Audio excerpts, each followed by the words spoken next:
syukur pertama-tama adalah kita panjatkan kepada Allah Subhanahu wa taala yang mana di siang hari ini kita bisa berkumpul bersama-sama dalam rangka sosialisasi atau diseminasi tentang budaya positif.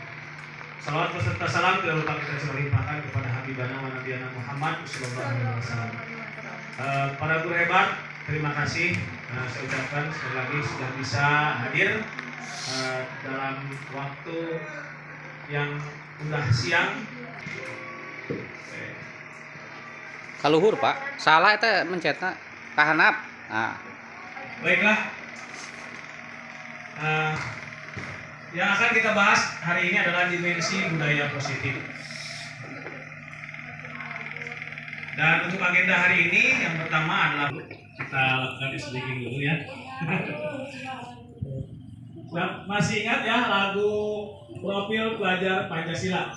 Oke, kita bersama-sama ya menyanyikan 1, 2, 3. Pelajar Pancasila, Beriman dan bertakwa pada Tuhan yang Esa dan berakhlak mulia, berkebinekaan global, gotong royong mandiri, kreatif dan bernalar.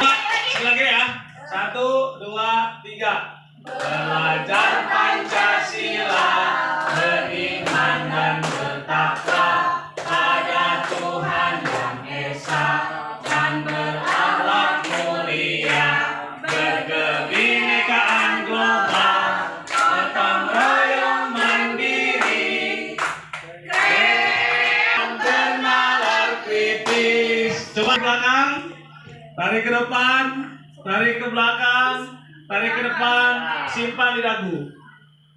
Dagu mana dagu? Oh. Ternyata konsentrasinya ya udah. Sekali lagi, sekarang tangan di atas, tarik ke belakang, tarik ke depan, tarik ke belakang, tarik ke depan, simpan di dagu. Oh, udah konsentrasi sekarang ya. Oke, baik. Terima kasih. Tepuk tangan untuk kita semua.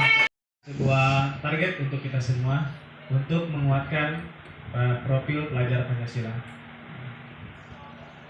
Nah, sebelum lanjut ke materi, barangkali dari Bapak Ibu ada yang bisa menyebutkan atau menjelaskan apa yang disebut dengan budaya positif. Ada? Barangkali siapa? Bu Dita? Budaya positif itu apa?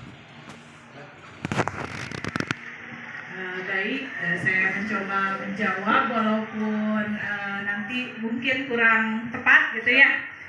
Menurut saya budaya positif itu adalah kebiasaan-kebiasaan yang kita lakukan di sekolah yang bisa menciptakan rasa aman, nyaman, ya, dan juga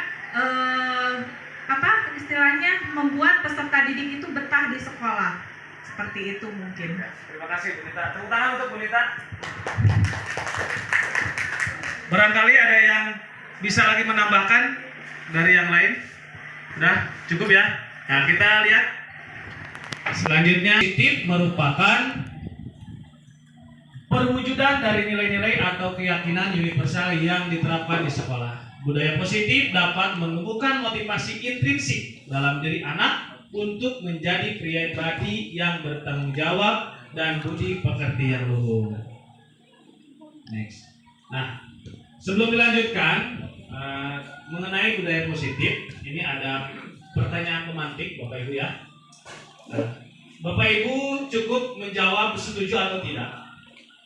Yang pertama, hukuman dapat mendisiplinkan anak. Setuju atau tidak? Tidak setuju. Tidak setuju. Oke, terima kasih. Sudah hebat betul.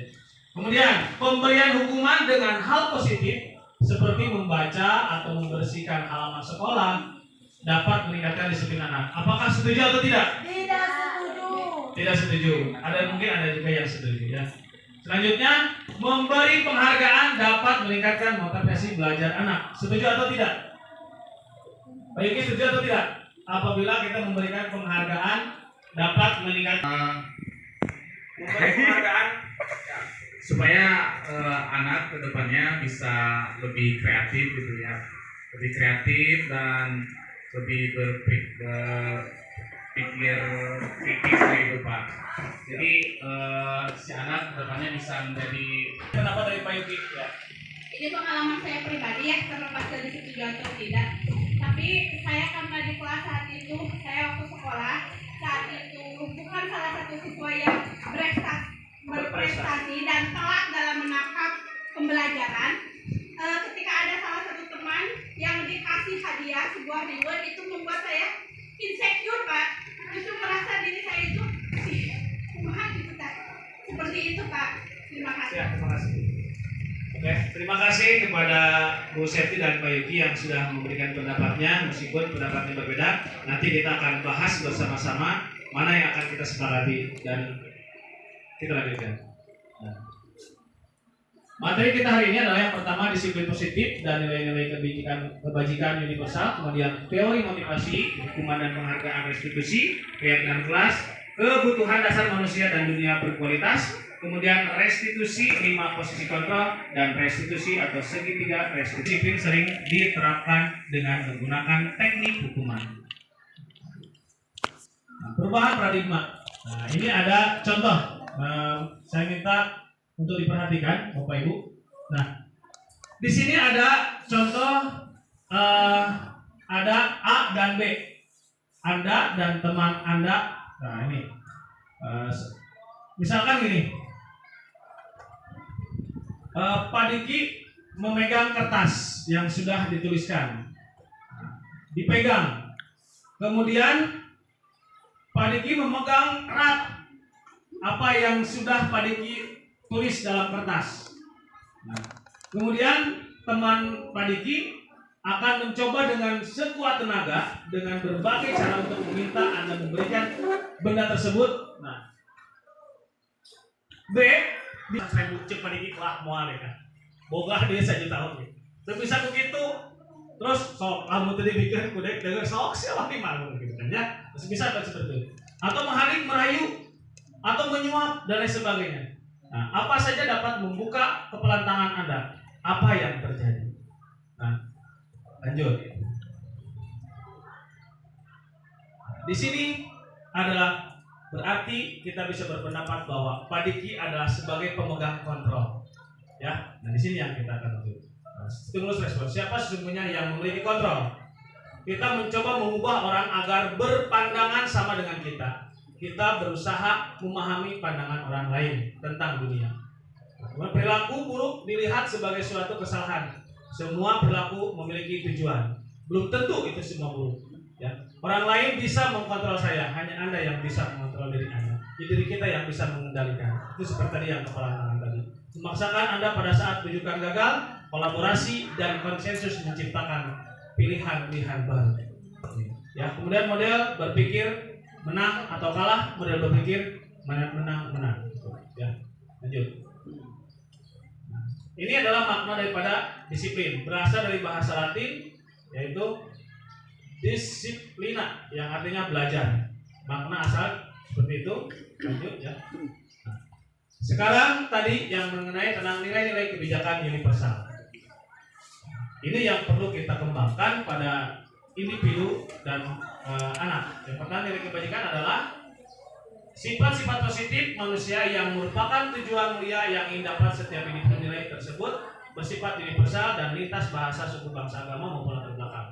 Setiap perilaku atau perbuatan memiliki satu tujuan. Nah, ini berdasarkan pendapat dari William Kessler. Ini bukan pendapat saya sendiri ya, tetapi ini adalah pendapat daripada para ahli. Dengan mengaitkan nilai-nilai kebajikan yang diyakini seorang, maka motivasi intrinsik akan terbangun sehingga mengarahkan motivasi dari dalam untuk dapat mencapai tujuan mulia yang diinginkan.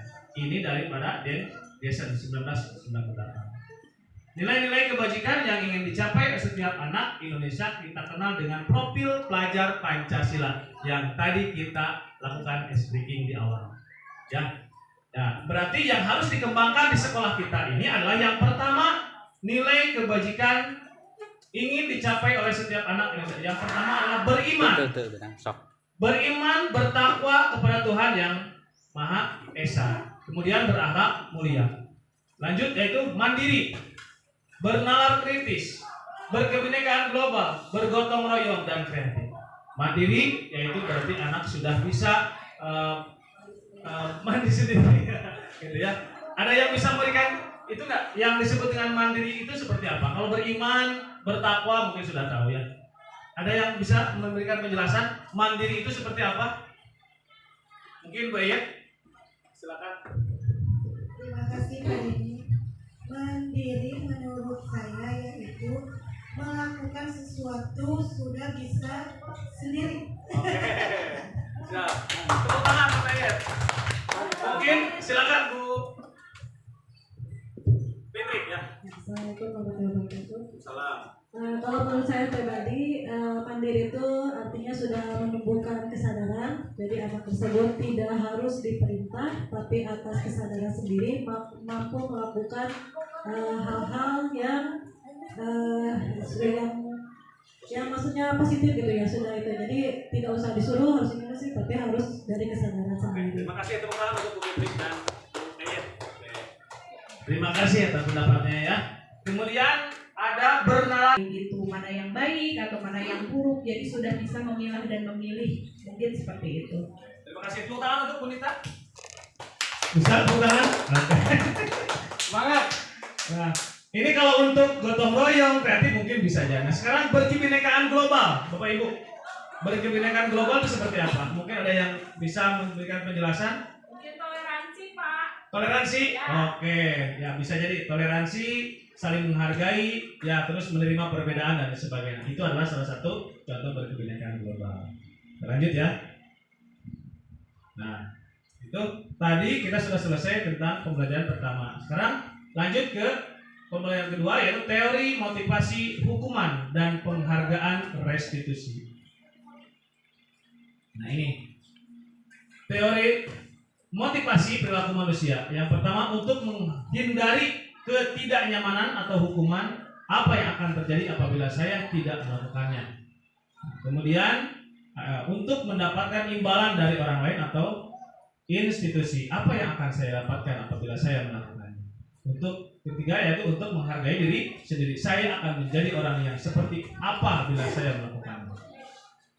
Ini menurut pendapat KHD atau disebut dengan Ki Hajar Dewantara, bahwa merdeka artinya tidak hanya terlepas dari perintah, akan tetapi juga cakap buat memerintah diri sendiri. Intinya berarti kita yang tadi itu motivasi intrinsik, kesadaran dari diri kita sendiri. Itu lanjut. Dihukum oleh penghargaan. Tadi kan di awal kita ada yang setuju ketika diberikan penghargaan, ada yang tidak setuju ketika kita diberikan penghargaan. Nah, tadi Pak Yuki berpendapat bahwa setuju ketika anak diberikan penghargaan. Nah, kemudian Bu Septi mengatakan saya kurang setuju, saya pernah mengalaminya ketika ada teman saya diberikan penghargaan, saya mengakibatkan A, B, dan C tadi. Ya. Nah, bahwa penghargaan berlaku sama dengan hukuman. Itu ya Pak Yuki.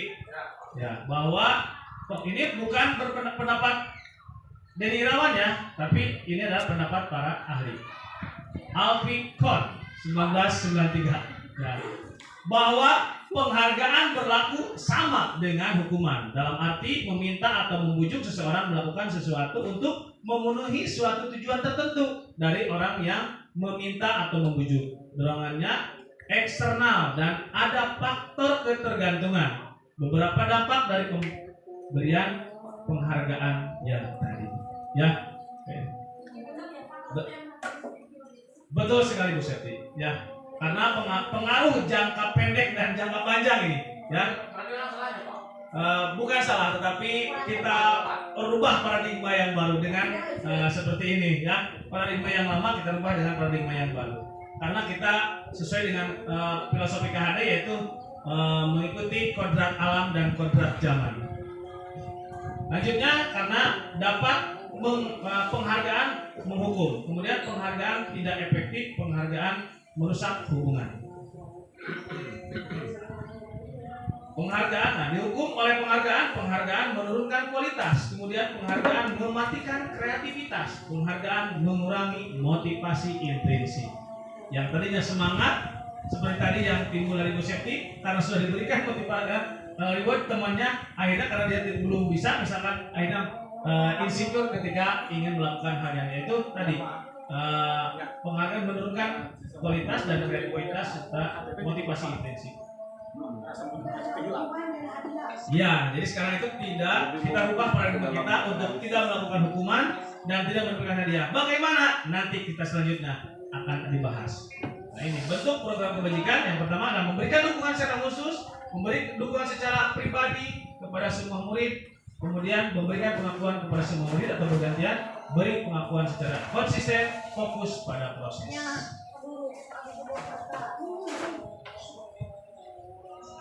Nah, sekarang Bapak Ibu, ya, mohon untuk diperhatikan ke sini. Nah, ini adalah tugas pembedaan hukuman dan konsekuensi.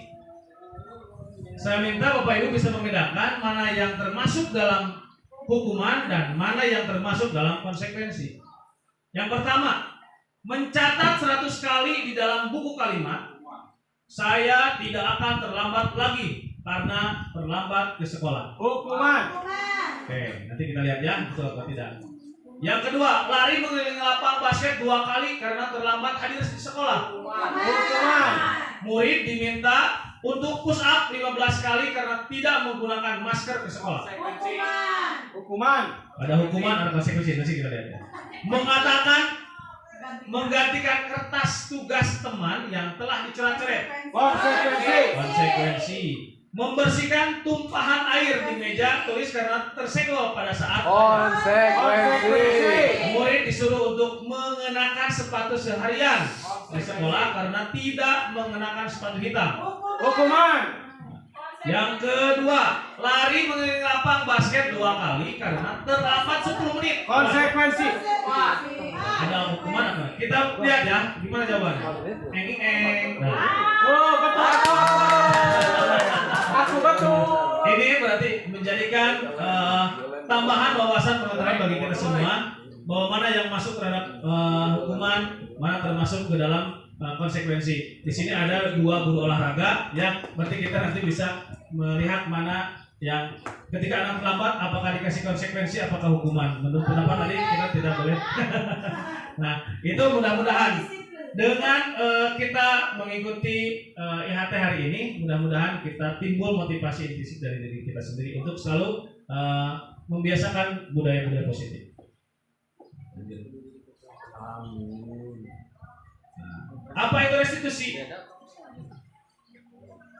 Coba Pak Yuki, mohon untuk dibacakan apa itu restitusi. Restitusi adalah sebuah proses menciptakan kondisi bagi murid untuk memperbaiki kesalahan mereka sehingga mereka bisa kembali pada kelompok mereka dengan karakter yang lebih kuat. Restitusi juga merupakan proses kolaborasi yang mengajarkan murid untuk mencari solusi untuk masalah mereka dan membantu murid berpikir tentang orang seperti apa yang mereka ingin menjadi tujuan mulia dan bagaimana mereka harus memperlakukan orang lain. Gosen 2004. Terima kasih Pak Yuki, luar biasa. Nah, ini adalah kita Pak Diki sebagai waka di bidang kesiswaan. Inilah yang akan kita hadapi hari ini.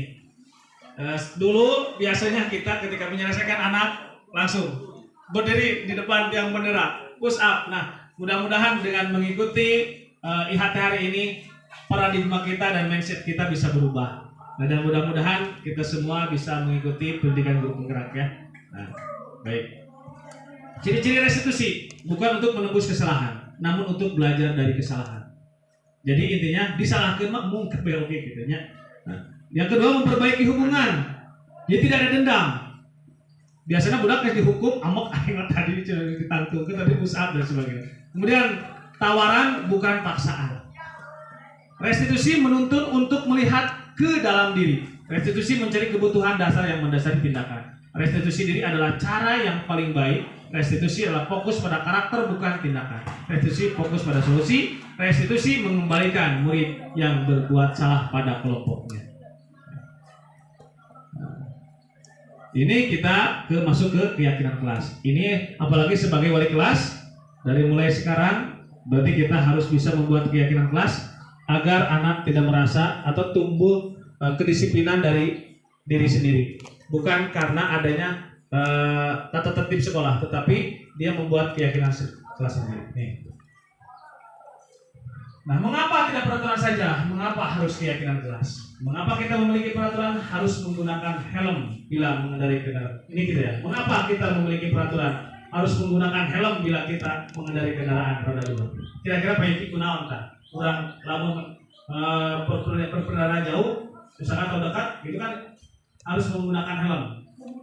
Keselamatan dan keamanan kita sendiri. Oke, itu berarti kita sendiri kan ya pas menggunakan itu karena tidak disuruh, kita sekarang memakai helm. Kemudian mengapa kita memiliki peraturan 3M, menggunakan masker, mencuci tangan dan menjaga jarak 1,5 meter pada saat waktu kita corona kemarin. Ya, itu adalah timbul daripada diri kita sendiri.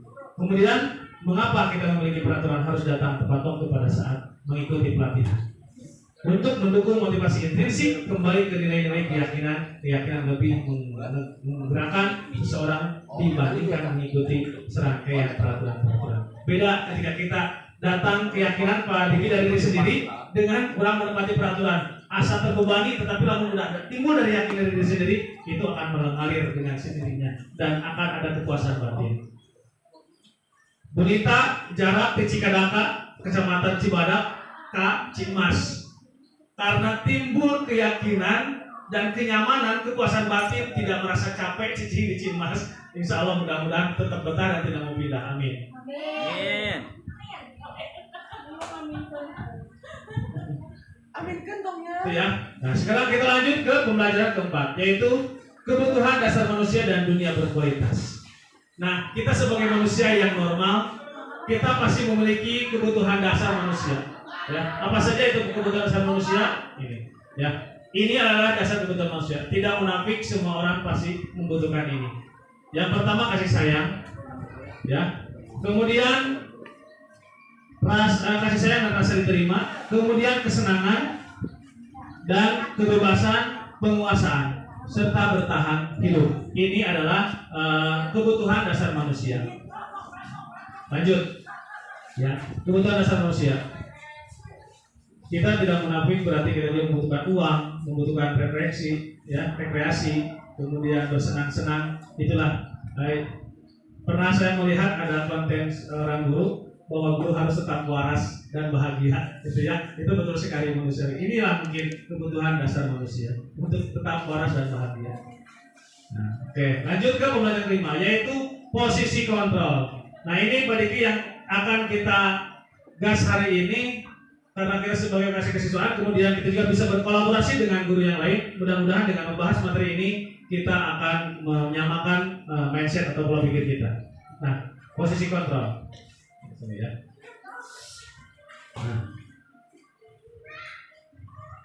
Nah, saya kecewa sekali dengan kamu. Nah, siapa yang mengatakan membuat orang merasa bersalah? Kemudian kamu tidak pernah benar melakukannya. Itu adalah penghukum. Ayolah lakukan demi ibu bapak. Itu adalah teman. Ini kata-kata yang sering kita keluarkan. Apa kamu mau mendapatkan stiker bintang hari ini? Nah, itu adalah sebagai pemantau. Kemudian bagaimana kamu bisa menyelesaikan masalah ini? Itu ada manajer. Kemudian kamu selalu yang paling terakhir. Itu adalah kata-kata penghukum.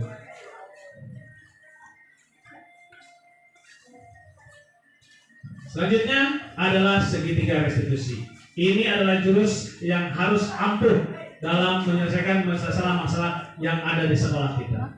Apalagi untuk bidang kesiswaan, bidang humas, kepala sekolah, wali kelas, ini yang harus dilaksanakan ketika menemukan anak-anak yang bermasalah. Apalagi di sekolah kita, sekolah yang cukup besar, setiap hari pasti ada masalah dengan masalah yang beraneka ragam.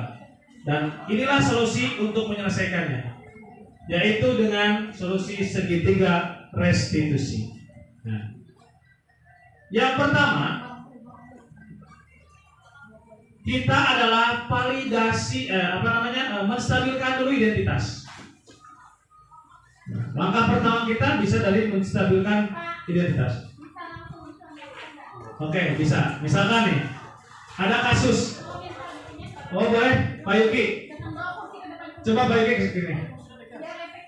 Ya. Nah, contoh nih, ini adalah siswa.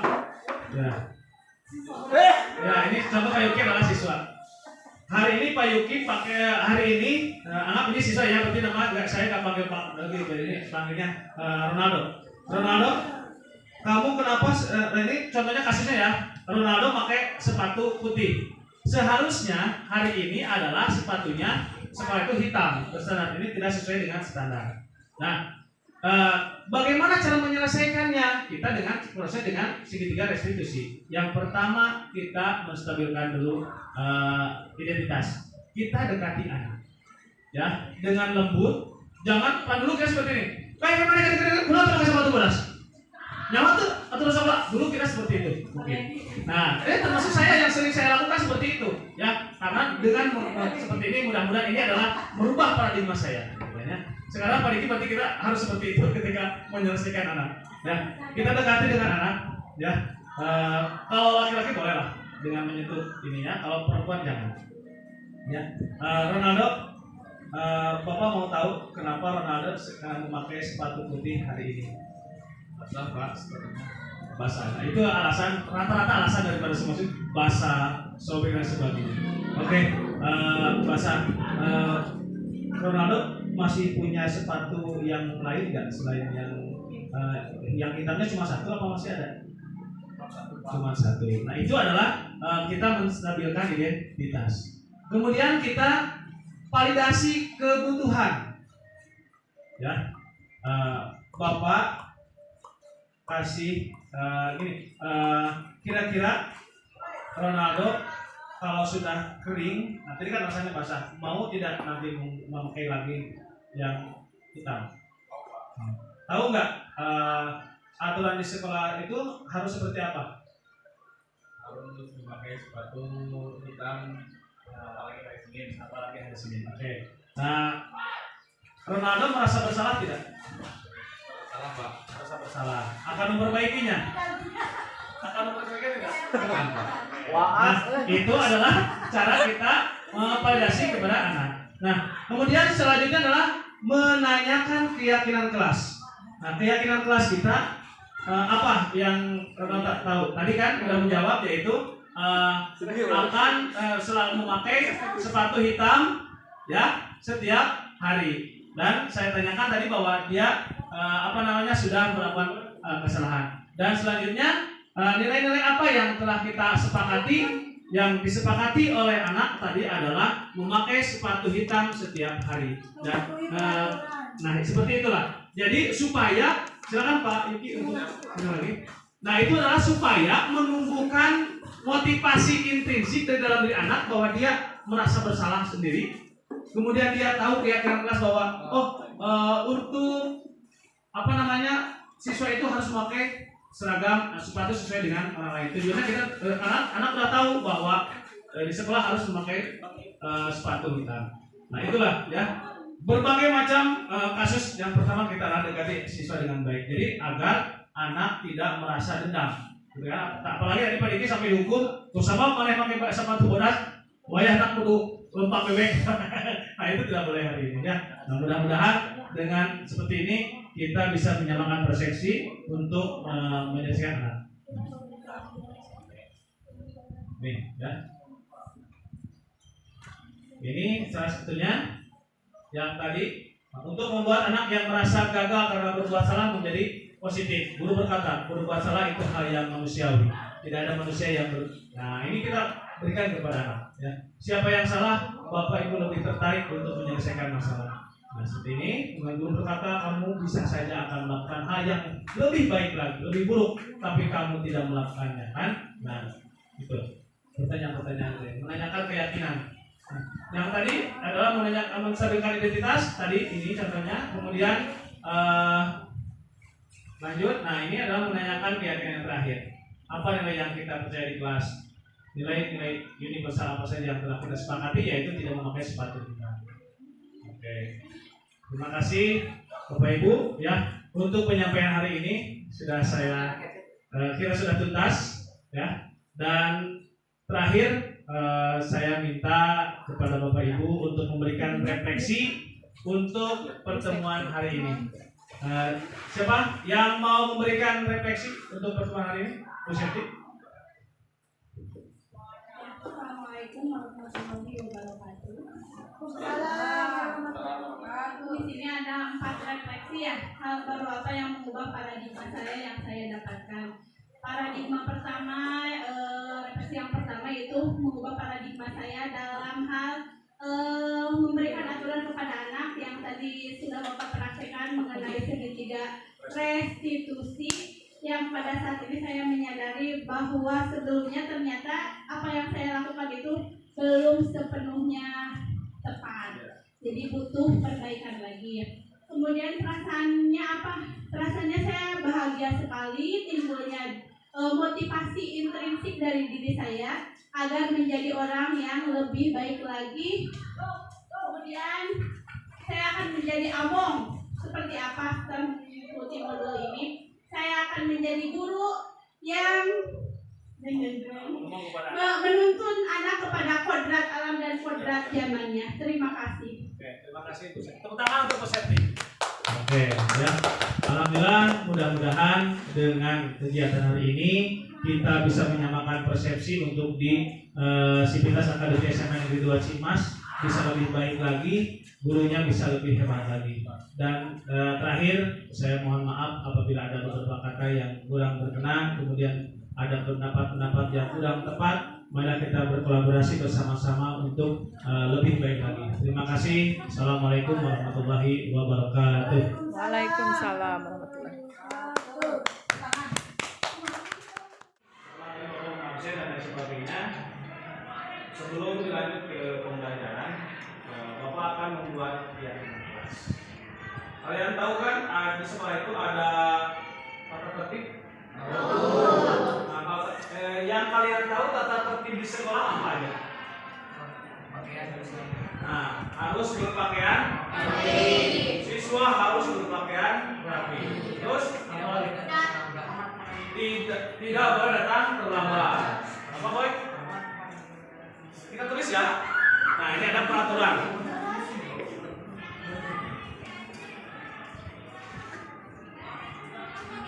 Sebelum nanti ke contoh tadi, ada peraturan, nanti ada kegiatan kelas, ya.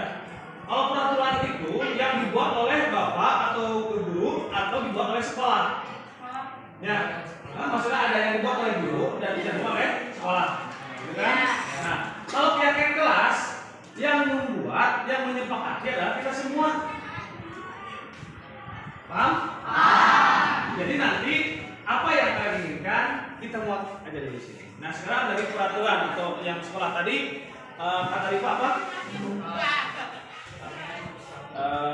Harus berpakaian rapi. Harus berpakaian rapi.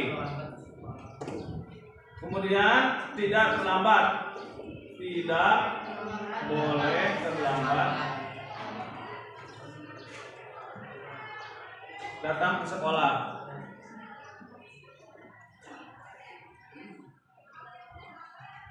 Kemudian 3, tadi boy, apa boy? Hormat terhadap guru. Harus hormat di sini ya. Harus hormat terhadap guru. Terus apa lagi? Peraturan sekolah. Hah? Tidak boleh makan di kelas. Oke. 4. Marisa berpakaian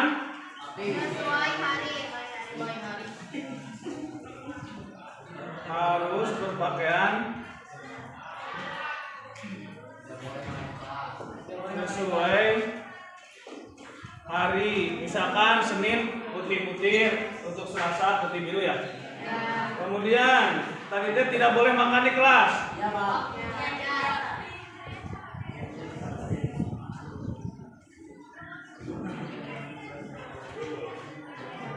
Apalagi? Hah? Tidak boleh keluar dari jam pelajaran. Oh, tidak boleh keluar. Tidak boleh keluar saat jam pelajaran.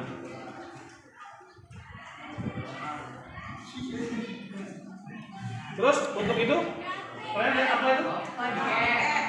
Hah? Tidak boleh tinggalkan tiket.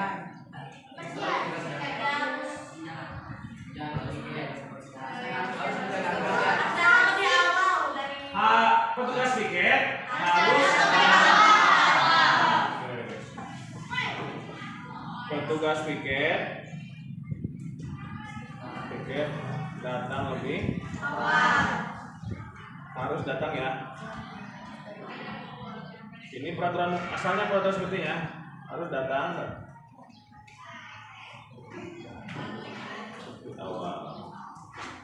Terus kalau sampah buang kemana? Buanglah sampah. Tidak boleh membuang sampah sembarangan saya. Tidak boleh.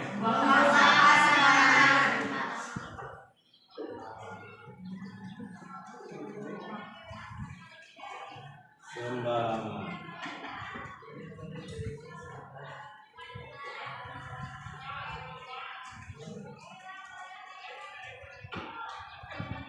Nah, sekarang Bapak minta kepada kalian semua, ya, ini Bapak bawa, ya. Nanti ada yang tuliskan harapan kelas kita mau seperti apa, ya. Suasana kelas yang diinginkan di kelas kita seperti apa ketika belajar, selama pembelajaran, ya. Kemudian kan biasanya suka terjadi perundungan dan sebagainya. Nah, sekarang harapan kalian supaya menjadikan kelas kalian aman, tertib, kondusif, kemudian dengan teman kita akur, tidak pernah ada saling menggunjing, saling melakukan pembunuhan dan sebagainya. Kira-kira apa impian kelas yang kalian idamkan, yang kalian impikan mau seperti apa? Silakan ditulis. Ya. Mau seperti apa dan dengan cara seperti apa? Siswanya harus seperti apa? Ya. Misalkan contoh saya menginginkan kelas yang bersih. Misalnya berarti semua siswa harus selalu menjaga kebersihan. Ya. Harus selalu menjaga kebersihan. Nah, ini yang ambil. Kemudian misalkan toleransinya seperti apa dan sebagainya. Paham kan ya? Ini awas, ada yang bisa ditempel dia dalam nah. Ya, ini yang lengket, jangan sampai tulis di sini. Ya, awas dia capak dulu sekolah mana. Siapa alat tulis?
Dalam berbagai sisi ya, yang menginginkannya seperti apa kan?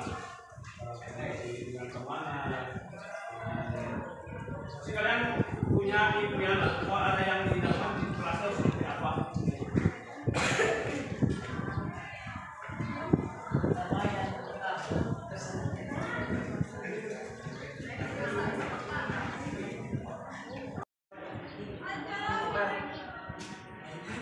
Sudah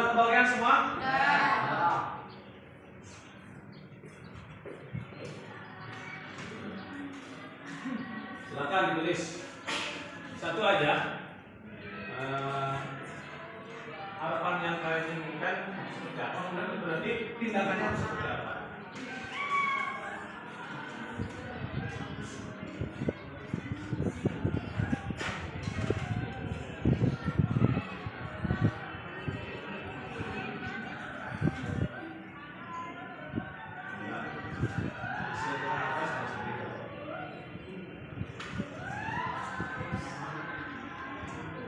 Gak usah tulis nama, gak usah. Langsung itunya aja.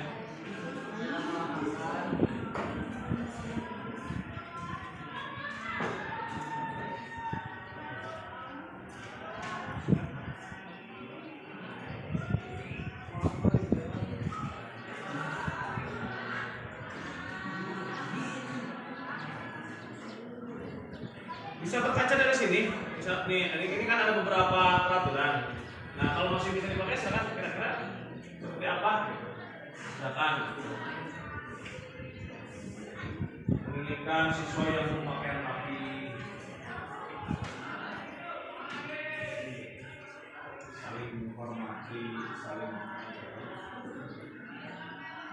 tapi harus sesuai dengan hati nurani. Kira-kira khayalan rumahan di kelas yang selama ini kalian merasa tidak nyaman di kelas seperti apa? Nah, sekarang buat supaya nyaman itu harus seperti apa?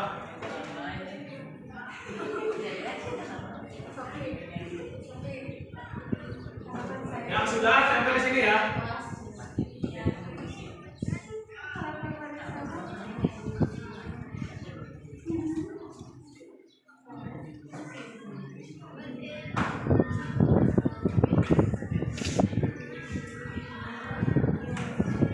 Di sini aja.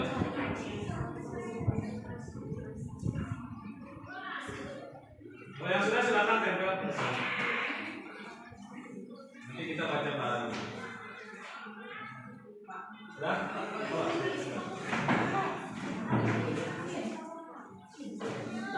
Boleh simpan sini boleh. Mari sini.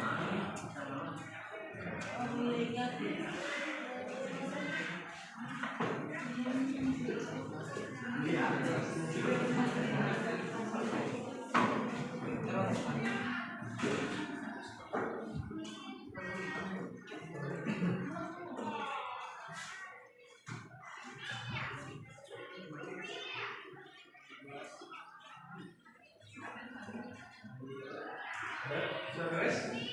Silakan ke depan. Ini tempel.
yang belum? Sudah semua?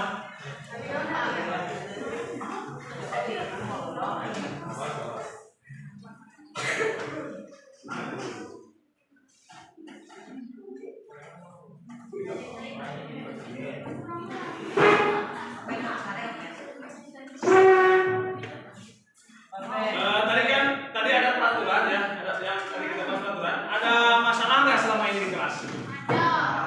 Apa aja masalahnya?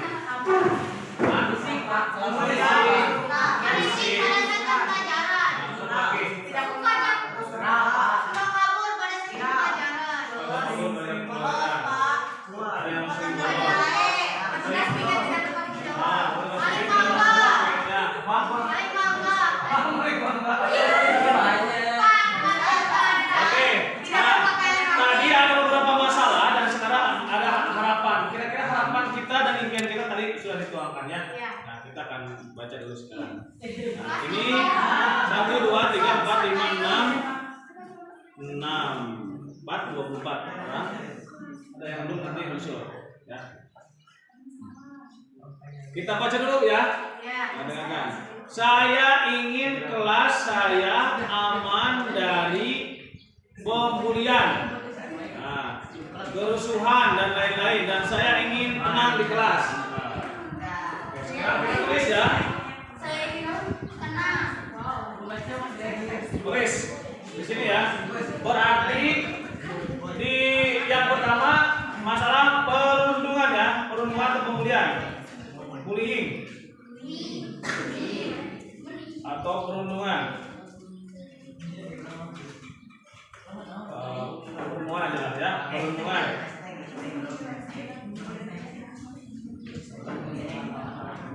Terus tadi masalah berisik di kelas ya. Berarti kelas yang tenang. Impiannya adalah menginginkan kelas yang tenang.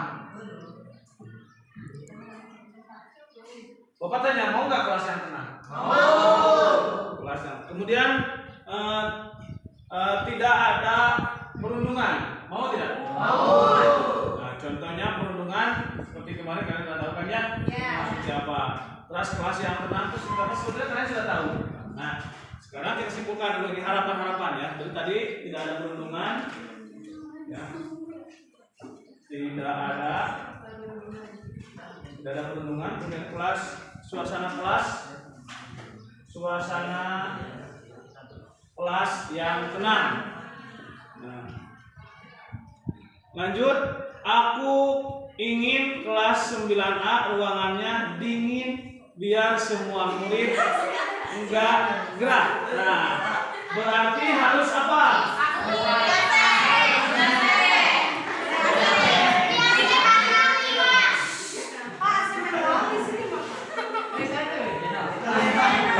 Yang dingin. Apa? Ini kan enggak ada AC-nya banyak. Ya, berarti tumbuhannya jangan dirusak, ya, tetap segar, ya. Kemudian saya ingin saling menghargai sesama teman. Berarti saling menghargai.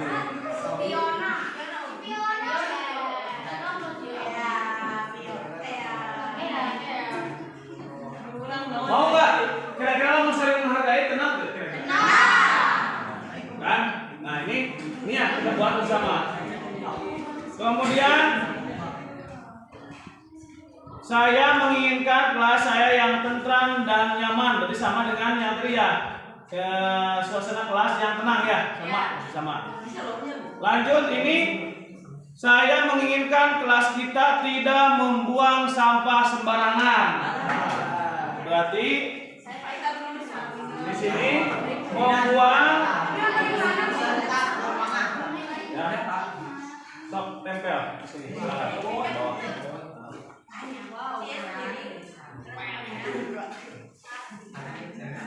Membuang sampah berarti kebalikannya kalau yang tidak inginkan apa? Tidak membuang sampah sembarangan. Nah, berarti membuang sampah pada tempatnya.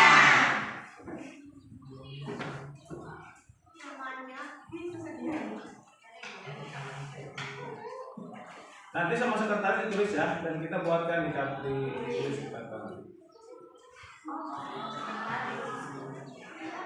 Kemudian lanjut, lupa lupakan ya. Nah, saya menginginkan kelas. Nah, saya ingin fasilitas sekolah terpenuhi, ruangan yang nyaman untuk belajar. Contoh, fasilitas yang baik, kelas yang baik. Nah, berarti fasilitas kelas yang baik, contohnya berarti tidak mencoret-coret.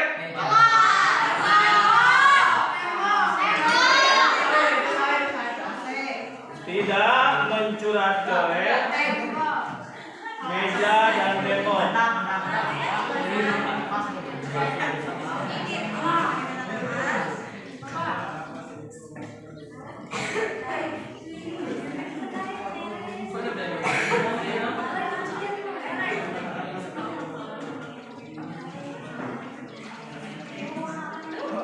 Kira-kira kalimat yang baik apa? Kalau ini kan dari untuk peraturan, kalau peraturan itu kayaknya memaksa. Ya, tidak, kan ada kata tidak. Nah, kita berubah menjadi kalimat positif.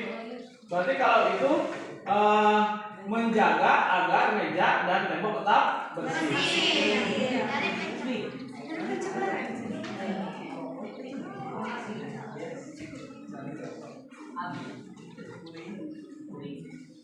Dan dinding ya. Dan dinding tetap bersih.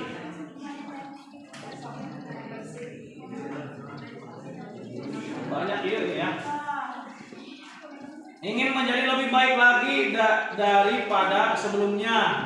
Bisa berarti bagaimana tuh? Ingin menjadi lebih baik kelasnya, betul ya? Saya menginginkan kelas yang tidak berisik, tenang, bersama. Saya mengharapkan kelas ini kelas yang aman, damai, dan menghargai sesama orang lain.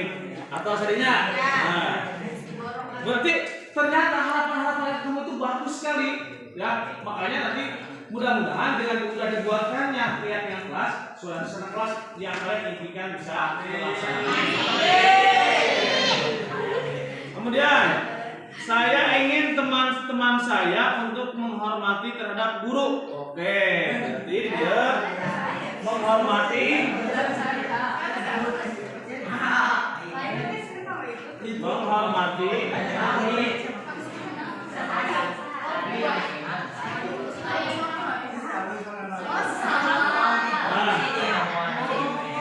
kemudian ini saya ingin kelas yang bersih.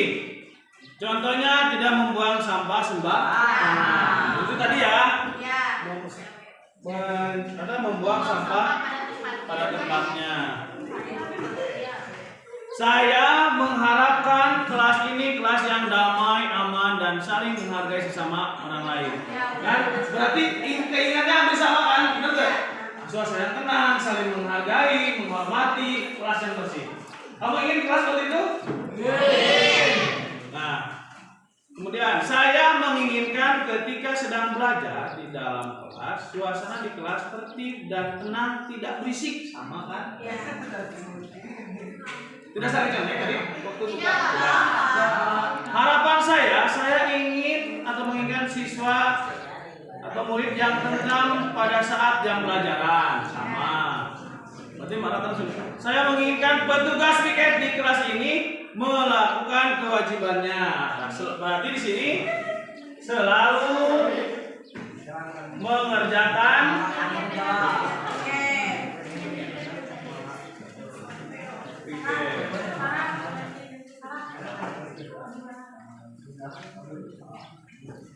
saya menginginkan kelas yang bersih, sama berarti kalau kelas bersih berarti tadi tidak membuang sampah membuang sampah pada tempatnya, kemudian mengerjakan tugas piket. Mengerjakan tugas piket.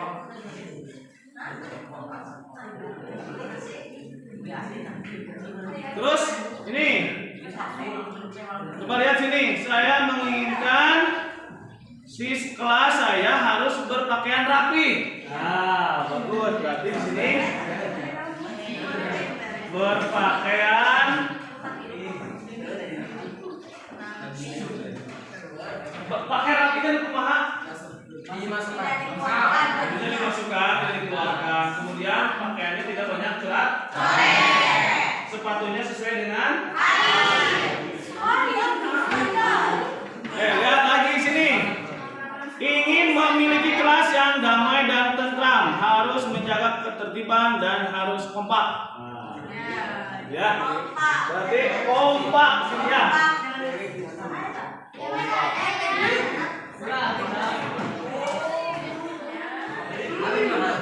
Ini ingin memiliki kelas yang kompak, benar, untuk membuat kelas lebih cemara.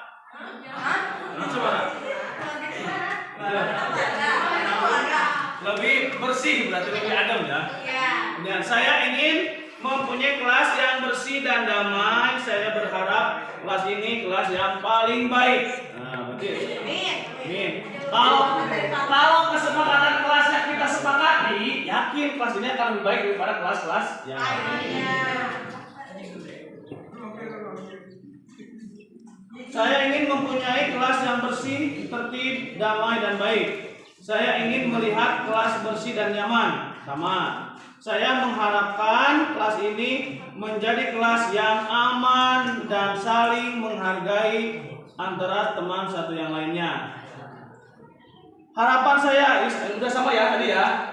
Harapan saya dari kelas ini, yang paling saya inginkan dari kelas ini adalah tidak boleh berisik saat kelas kosong. Nah, berarti harus tenang ya. Tadi, atau tidak ada guru tidak berkeliaran keluar kelas. Nah, tidak, berarti jangan memakai kata tidak. Coba gimana? Harus selalu ada di. Nah, berada di kelas. Berada di kelas saat jam pelajaran.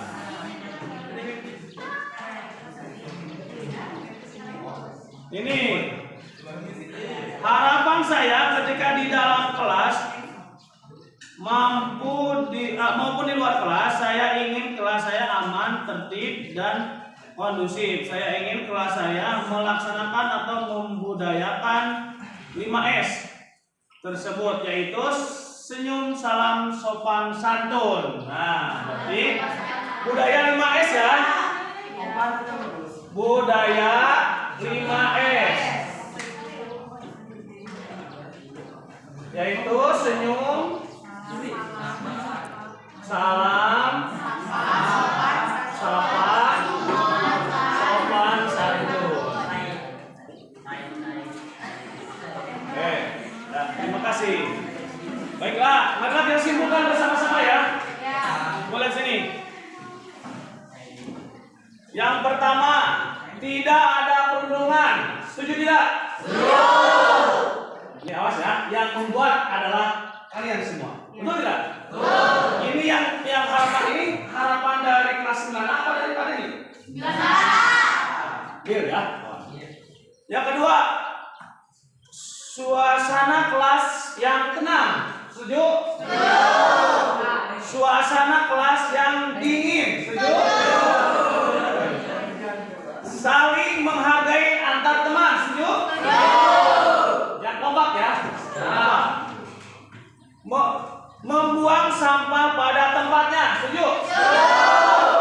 Laki-laki setuju? Menjaga agar meja dan dinding tetap bersih.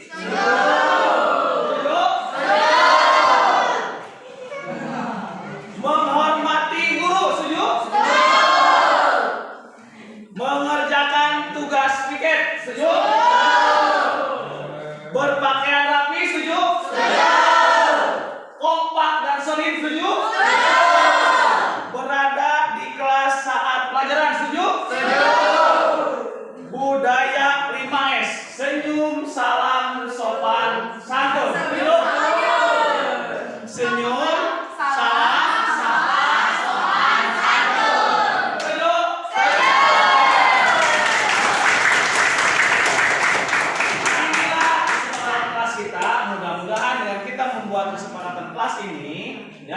suasana kita akan lebih nyaman sesuai dengan kelas yang kalian berikan. Ya, mungkin itu yang bisa Bapak sampaikan karena tadi sudah belajar dan sekarang ini ada pembelajaran. Mudah-mudahan ke depannya kelas kita selalu kondusif dengan sesuai dengan harapan-harapan sesuai dengan harapan yang diinginkan oleh kelas ini. Ini barusan ada suara rakyat, suara kelas ini. Kita simpulkan dan kita sepakati. Nanti kita buatkan dalam satu lembar kertas dan nanti ditandatangan. Ya, terima kasih. Assalamualaikum warahmatullahi wabarakatuh. Tanggapan dari Cindy Aulia setelah kita kelas 9A membuat keyakinan kelas itu apa? Perasaan saya setelah membuat keyakinan kelas untuk kelas ini sangat antusias karena saya memiliki harapan besar untuk kelas ini yang ingin menjadikan kelas ini tentram, damai, kompak, dan tidak ada perundungan. Oke, terima kasih. Assalamualaikum warahmatullahi wabarakatuh. Perkenalkan, nama saya Septi Primasari, rekan kerja dari Bapak Denny Irawan, CGP Angkatan 9 SMP Negeri 2 Ciamas. Perasaan saya setelah Pak Denny melakukan diseminasi budaya positif, saya merasakan kebahagiaan karena saya pribadi sebelumnya tidak mengetahui bagaimana cara memperlakukan anak ketika melakukan sebuah kesalahan, misalnya dengan restitusi. Setelah Pak Denny melakukan diseminasi, saya jadi tahu cara memberikan hadiah itu adalah sebuah hukuman. Tadinya saya menganggap itu adalah prestasi atau penghargaan untuk anak.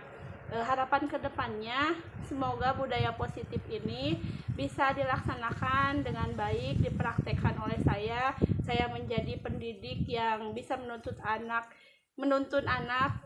menjalani pendidikannya sesuai dengan kodrat alam dan kodrat zamannya.